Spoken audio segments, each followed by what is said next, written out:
మీకు ఇది last annual day స్కూల్ది, మర్చిపోకండి. అవునా? మీరు ఎక్కడికి వెళ్ళినా ఈ స్కూల్ గురించి పెద్దగా చెప్పుకోవాలి. 1వ తరగతి నుంచి 10వ తరగతి దాకా చదువుకున్న స్కూల్ ఇది, మాతృ సంస్థ మనకి. ఇక్కడ ఉన్నటువంటి టీచర్లు ఎవరైతే ఉన్నారో వాళ్ళు అమ్మ నాన్న కన్నా గొప్పోళ్ళు. అయితే మీరు మంచి ఉత్తీర్ణత సాధించి నెక్స్ట్ మీరు కాలేజీకి వెళ్తున్నారు. మిమ్మల్ని చూసి మీ తర్వాత ఇప్పుడు 9వ తరగతి వాళ్ళు 8వ తరగతి వాళ్ళు నేర్చుకోవాలి. మా క్లాసులో ఇంతమంది 10వ తరగతి పాస్ అయ్యి ఇంటర్మీడియట్కి వెళ్ళారు. ఇందులో మీరు డాక్టర్లు ఎంతమందో, టీచర్లు ఎంతమందో, విద్యార్థులు వైద్యులు ఎంతమందో, రేపు కాబోయే ఐఏఎస్లు ఎంతమందో, ఐపీఎస్లు ఎంతమందో, లేదా రేపు రాజ్యాన్ని ఏలుతున్నటువంటి ప్రతిభా పాటిల్ లాగా మీరు ఎంతమంది ఉన్నారా సోదరులారా? అమాయకమైనటువంటి మీ మనసుల్లో బూతు సాహిత్యాన్ని నేర్పను, బూతు సాహిత్యం పాటలు పాడను. ఇదిగో మన సంస్కృతి జీవన శైలి ఎలా ఉందంటే, తల్లిదండ్రి కూలీనాలి చేసి మనల్ని సాదుకుంటున్నారు. అదిగో బిడ్డ, మేము కష్టపడ్డాము, మేము రాళ్ళెత్తుతున్నాము, మేము ఇటుకల బట్టీలలో మట్టి అయిపోతున్నాము. మీరు అలా కాకూడదు, మీరు చదువుకోండి. ప్రభుత్వం పాఠశాలలు పెట్టింది, అందులో టీచర్లను పెట్టింది. మన టీచర్లు ఎంఏ బీఈడి బిఏ బీఈడి చదివినటువంటి విజ్ఞానవంతులైనటువంటి టీచర్ల ద్వారా మనం సాధించాల్సినంత సాధించుకోవాల్సిన అవసరం ఉంది. ఈరోజు యాన్యువల్ డే, ఈరోజు హైదరాబాద్లో ఈ యొక్క స్కూల్, ఇంత పెద్ద స్కూలు, ఈ స్కూల్లో మీరందరూ కూడా యాన్యువల్ డేలో సెలబ్రేషన్ చేసుకుంటున్నారు.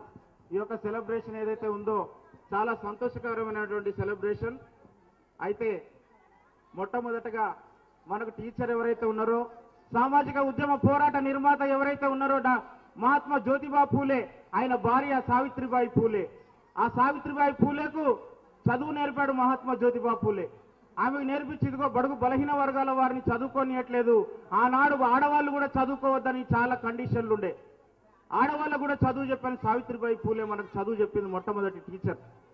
ఒకసారి చప్పట్లు కొట్టారు. మొట్టమొదటి టీచర్ ఎవరు? మహాత్మా జ్యోతిరావు పూలే గారి. ఎంత గొప్పదో బ్రహ్మకైలేమాను రాసిన తగునా, పొద్దు పొద్దున లేసి నీ నామము తలసి నిన్ను పూజించిన ఈ రుణం తీర్చలే అమ్మా.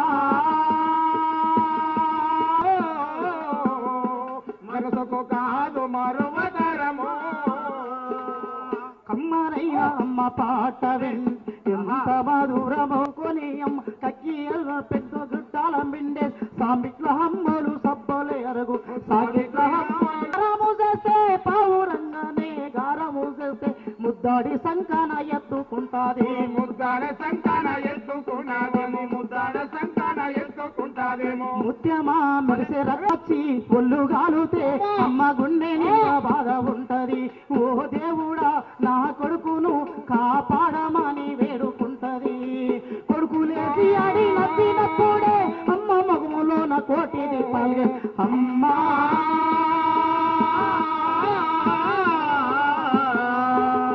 కమ్మనైన అమ్మ పాట ఇంటే ఎంత మధురమో, మనసుకు కాదు మరువతరమో. ఆట పాటలు ఆది గురువు మాయమ్మ, మంచి మాటలు చెప్పే బంగారు మాయం. 5 ఏళ్ల వయసులో పలక చేతికి బడికి బో బిడ్డాలి బతుకు పాటను నేర్పే బతుకు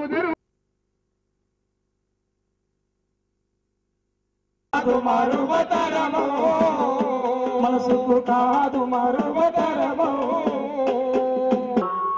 మళ్ళీ బడికి రమ్మన్నా కూడా వాళ్ళ కుటుంబ ఆర్థిక పరిస్థితుల వల్లనో, వాళ్ళ తల్లిదండ్రికి చదువు మీద విషయం తెలిసి పరిజ్ఞానం లేకపోవడం వల్లనో, ఆ పిల్లల్ని నేను ఎట్లా చదవాలరా, ఎదురుగా నువ్వు ఒక్కటి వన్నా పెద్దోడివి కాబట్టి నాకు కొంచెం పనికిరారా, నా ఎంబడి పనికిరారా, నేను రానయ్యా చదువుకుంటానయ్యా, లేనప్పుడు వీధి దీపాల కింద కూర్చొని చదివినప్పుడు డాక్టర్ బాబాసాహెబ్ అంబేద్కర్ గారు ఎందుకు ఇద్దరు ఉండాలిగా, అరే ఒకరికొకరు తోడు నీడగా లేకుంటే బతికే పండదుగా, ఒకరి ఒకరు తోడుగా బతికే పండదుగా. అరే ఏం చెప్తావా నువ్వు? బాగానే చెప్తావు. ఆడపిల్ల పుట్టిన కాడికే నాకు చాలా సమస్యలు ఉన్నాయి. పెళ్లి పెద్దగా చేయాలి, చదివియాలి, కట్నం ఇవ్వాలి, కానుకలు ఇవ్వాలి, ఓ అయ్య చేతి పెట్టి కాళ్ళు మొక్కాలి, ఇదంతా పెద్ద రిస్క్ అంటున్నారు. కానీ ఈనాడు భారతదేశంలో 100 కోట్ల పైగా జనాభా ఉంది. వీళ్ళందరూ ఎవరికి పుట్టారు? మన ఆడవాళ్ళకే కదా. మనం ఆడవాళ్ళనే కదా, వాళ్ళ ద్వారానే కదా మన సంతాన ఉత్పత్తితోటి మన అమ్మ కంటనే కదా ఈరోజు వచ్చాం. అరే ఎందుకమ్మా అట్లా మాట్లాడతావు? ఆడపిల్ల ఆడపిల్ల ఆడపిల్ల అని అంటావు. అమ్మా నీకు తెలియదయ్యా, కొత్తగా పెళ్ళైతే అత్తవారింటిలో కట్న కానుక కానుకల పంటవై నిండాలి కట్న కానుకల కట్నమై ఉండాలి కట్న కానుకల పంటమై ఉండాలి అన్న డబ్బు బంగారము బండి వాసనలతో ఇల్లంతా నింపిన ఇంతేనా అంటారు ఇల్లంతా నింపిన ఇంతేనా అంటారు ఇల్లంతా నింపిన ఇంతేనా అంటారు ఏది తక్కువైనను ఓ చెల్లి నిన్నేడిపిస్తారమ్మా ఏది తక్కువైనను చెల్లి నిన్నేడిపిస్తారమ్మా అరే నీ ముఖం పాడుగాను నువ్వేమి తెచ్చినావంటారమ్మా నీ ముఖం పాడుగాను ఏమి తెచ్చినవంటారమ్మా అయ్యో నిన్ను చంపి వంటింట్లో కాలి సచ్చిన వాని పేపరుకిస్తారమ్మా నిన్ను చంపి వంటింట్లో కాలు సచ్చిన వాని పేపరుకిస్తారమ్మా అయ్యో నిన్ను చంపి వంటింట్లో కాలి సచ్చిన వాని పేపరుకిస్తారమ్మా నిన్ను చంపి వంటింట్లో కాలి సచ్చిందని పేపరుకు ఇస్తారమ్మా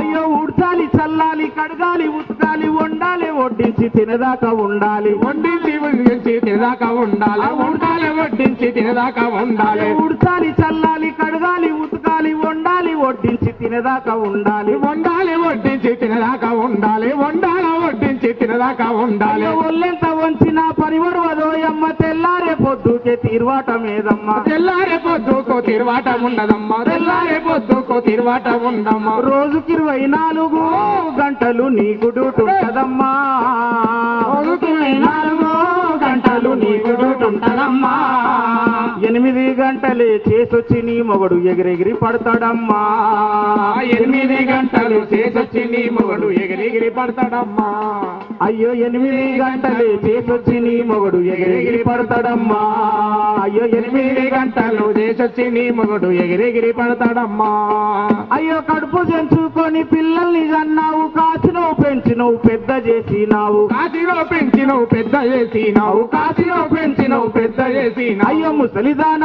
వంటూ నిన్ను కసిరించుకుంటారమ్మా ముసలిదాని అంటూ నిన్ను కసిరించుకుంటారమ్మా అయ్యో ముసలిదాని వంటూ నిన్ను కసిరించుకుంటారమ్మా ముసలిదాన అంటూ నిన్ను కసిరించుకుంటారమ్మా అయ్యో వయసు పండి నీ ఆశలెండి ఉత్త తొడి మూలే మిగిలేవమ్మా వయసు పండి నీ ఆశలేదు అని పండినమ్మా అరే ఆడపిల్లని సాగాలంటే పెళ్లి చేయాలి కట్నం ఇవ్వాలి కానుక ఇవ్వాలి అని చెప్తే ఒక తెలివైన ఆడపిల్ల ఏం చేస్తుందో పిల్లలు సైలెంట్ ఒక తెలివైన ఆడపిల్ల ఏం చేసిందో వినండి కొత్తగా పెళ్ళయింది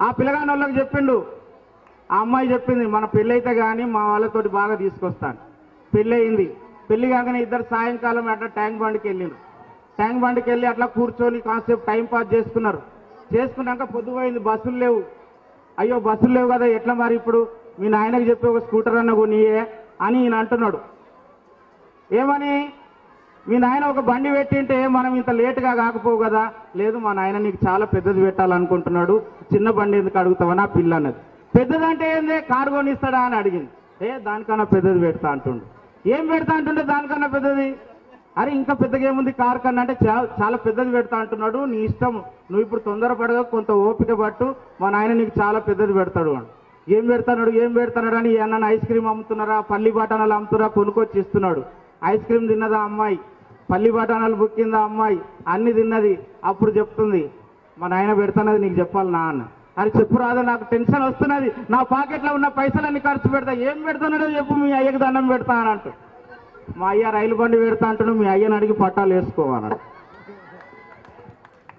మీ అయ్య రైలు బండి పెడతాడు మా అయ్యని అడిగి నేను పట్టాలు వేసుకోవాలి ఎవడు పర్మిషన్ ఇస్తాడు పట్టాలకు నాకెంత పైసలు ఖర్చు అవుతాయి నాకు పర్మిషన్ ఎవడు ఇస్తాడు గన్ని పైసలు నా దగ్గర ఎక్కడున్నాయి అంటే మరి నీకు బండి కొని నీకు నా అయ్య తన పైసలు ఎక్కడున్నాయి